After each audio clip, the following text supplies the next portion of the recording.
Redlining originated in the early 20th century. It arose within a context of discriminatory housing practices. These practices became more widespread following the Great Depression. Redlining was one component of these broader discriminatory policies. These policies shaped housing access and opportunities. The legacy of these policies continues to impact communities today. The Homeowners Loan Corporation, HOLC, was a federal agency active in the 1930s. HOLC significantly influenced housing market practices during this era. The agency played a crucial role in codifying redlining practices. Redlining refers to discriminatory practices that deny services based on race or ethnicity. HOLC's actions had long-lasting effects on urban development and housing segregation. The Homeowners Loan Corporation, HOLC, developed residential security maps for major cities. These maps were used to assess investment risks in different neighborhoods. HOLC assigned risk grades to neighborhoods based on perceived stability and property values. These grades influenced mortgage availability and investment decisions. Risk assessments historically impacted communities based on racial demographics. Neighborhoods with significant black populations were often labeled as hazardous. These areas were also described as declining in terms of investment potential. Such neighborhoods received a red designation in risk assessment maps. This redlining practice limited access to resources and opportunities in those communities. Red areas on maps indicated high-risk zones for mortgage lending. Lenders used these maps to identify areas to avoid. The red color served as a visual warning against investment. This practice effectively denied mortgages in redlined areas. Redlining contributed to economic disparities. The visualization reinforced discriminatory lending practices. Lending discrimination involves denying financial services based on discriminatory factors. Banks and financial institutions historically employed discriminatory practices. These institutions use specific maps to identify and redline certain areas. Redlining refers to the practice of denying services to residents of specific areas.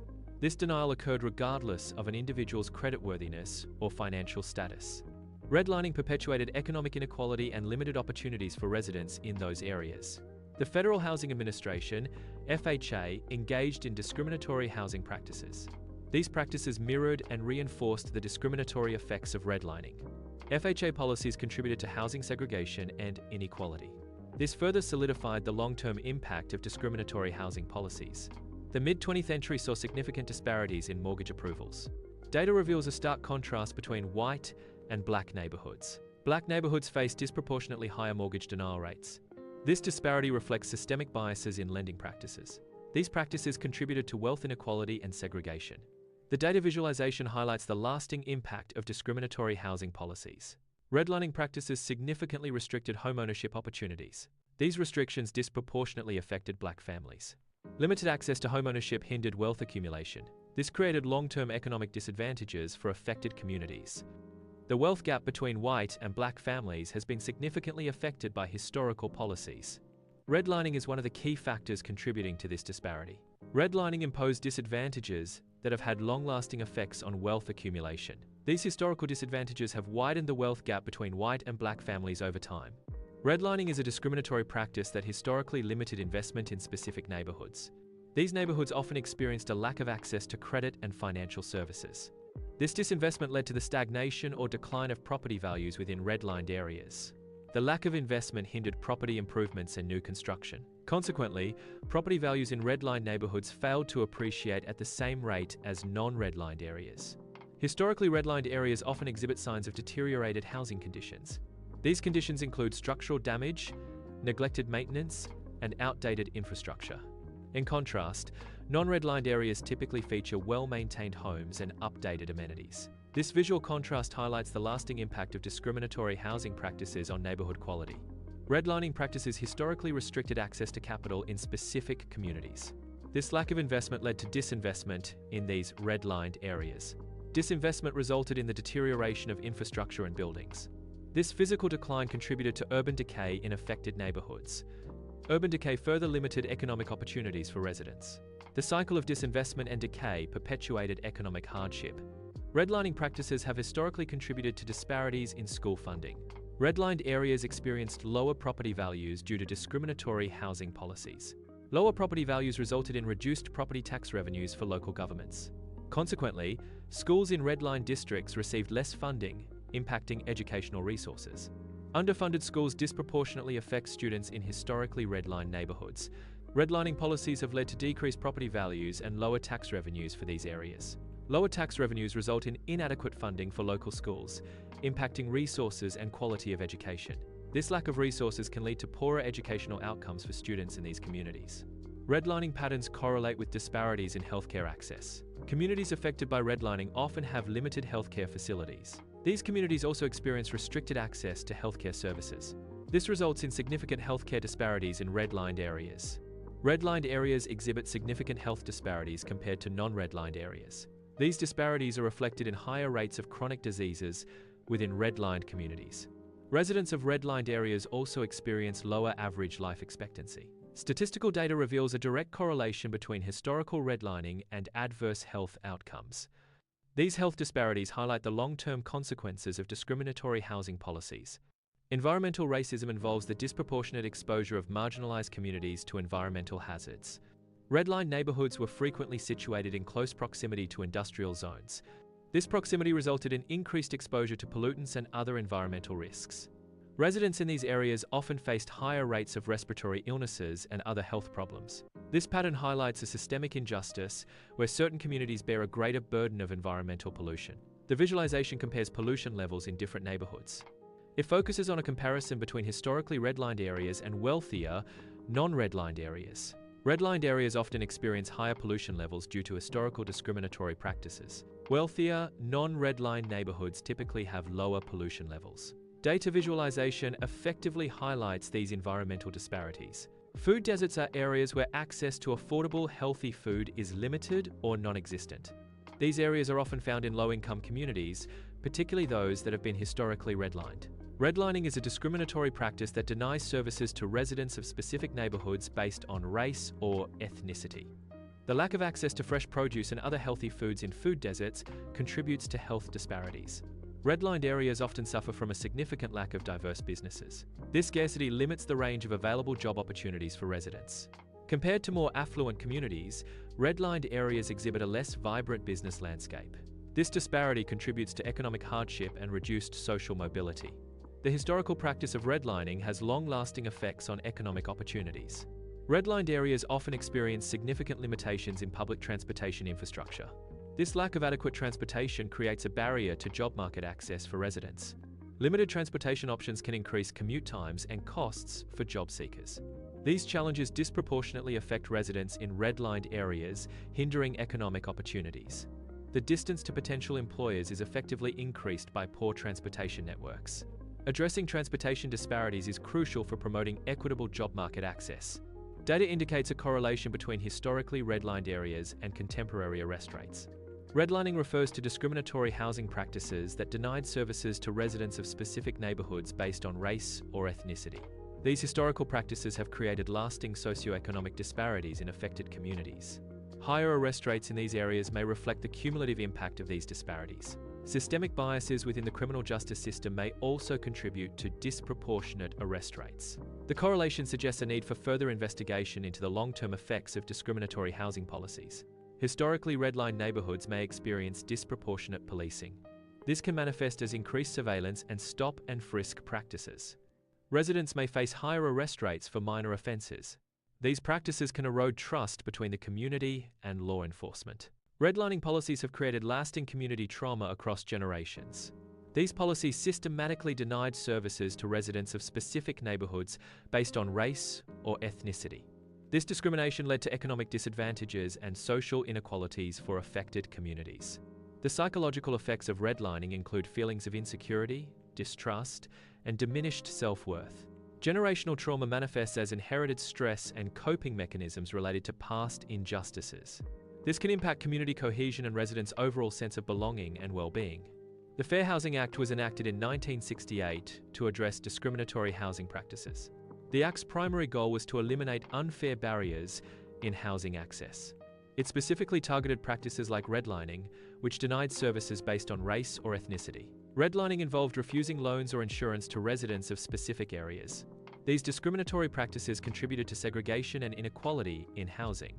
The Fair Housing Act aimed to promote equal opportunity and fair access to housing for all. The Fair Housing Act was enacted to prevent housing discrimination. Despite this act, the legacy of redlining persists in modern practices.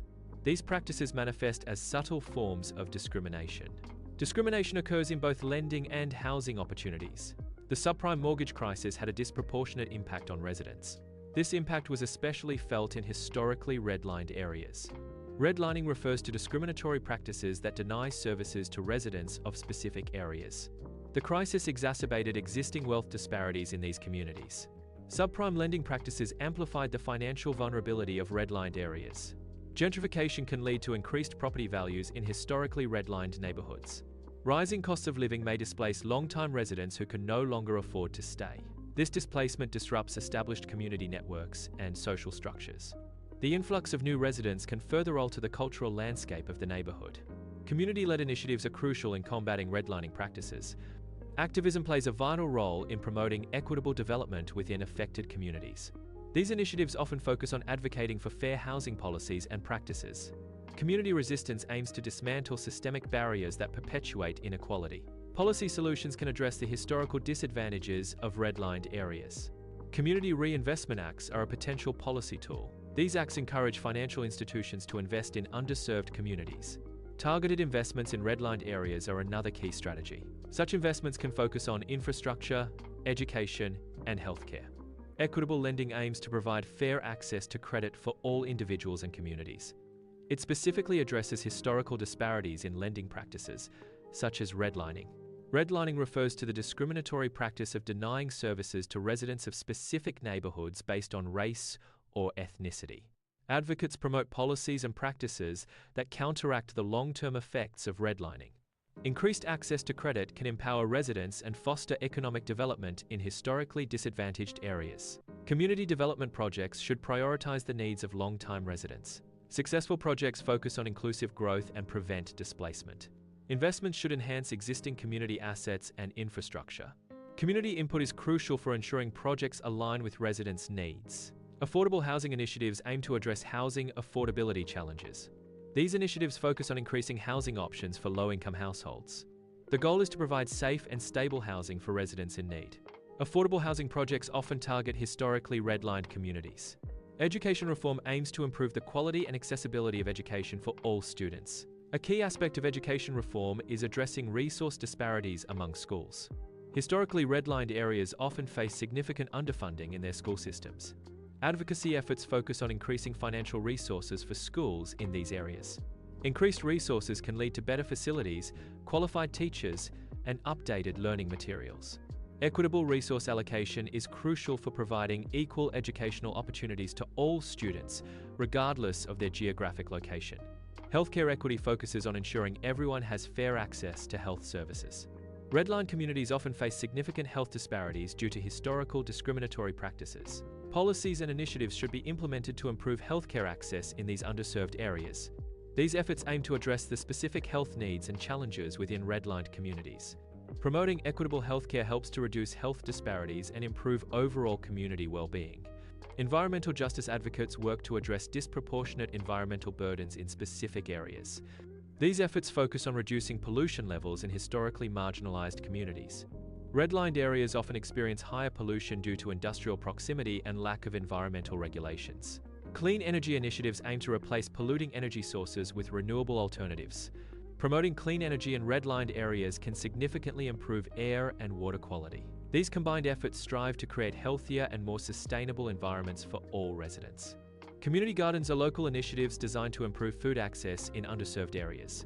These gardens provide fresh, healthy food options in communities identified as food deserts. They empower residents to grow their own produce, fostering self-sufficiency and nutritional awareness. Community gardens also serve as educational resources, teaching gardening skills and promoting healthy eating habits. These initiatives collectively contribute to improved food security and community well-being. Economic empowerment focuses on fostering financial independence and stability within communities. Supporting small businesses is a key strategy for driving economic empowerment. Entrepreneurship provides individuals with opportunities to create wealth and employment. Redlined communities often face systemic barriers to economic development. Targeted support for small businesses in these areas can help overcome these barriers. This support creates economic opportunities and promotes community revitalization. Focus on enhancing public transportation options in historically redlined areas. Improved transit aims to bridge the gap between residents and employment opportunities. Better transportation facilitates access to essential services like healthcare and education.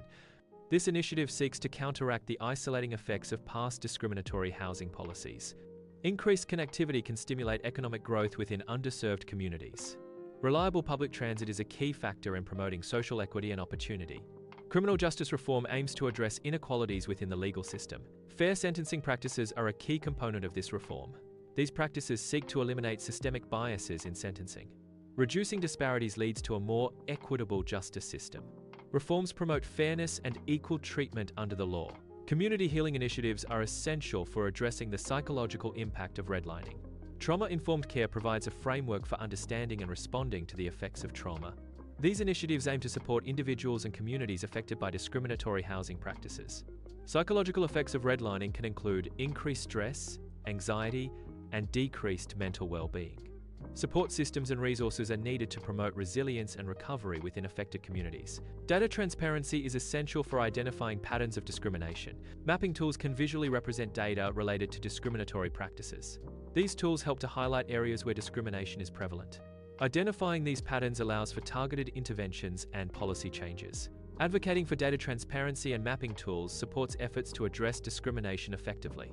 Fair housing enforcement is crucial for combating discriminatory housing practices.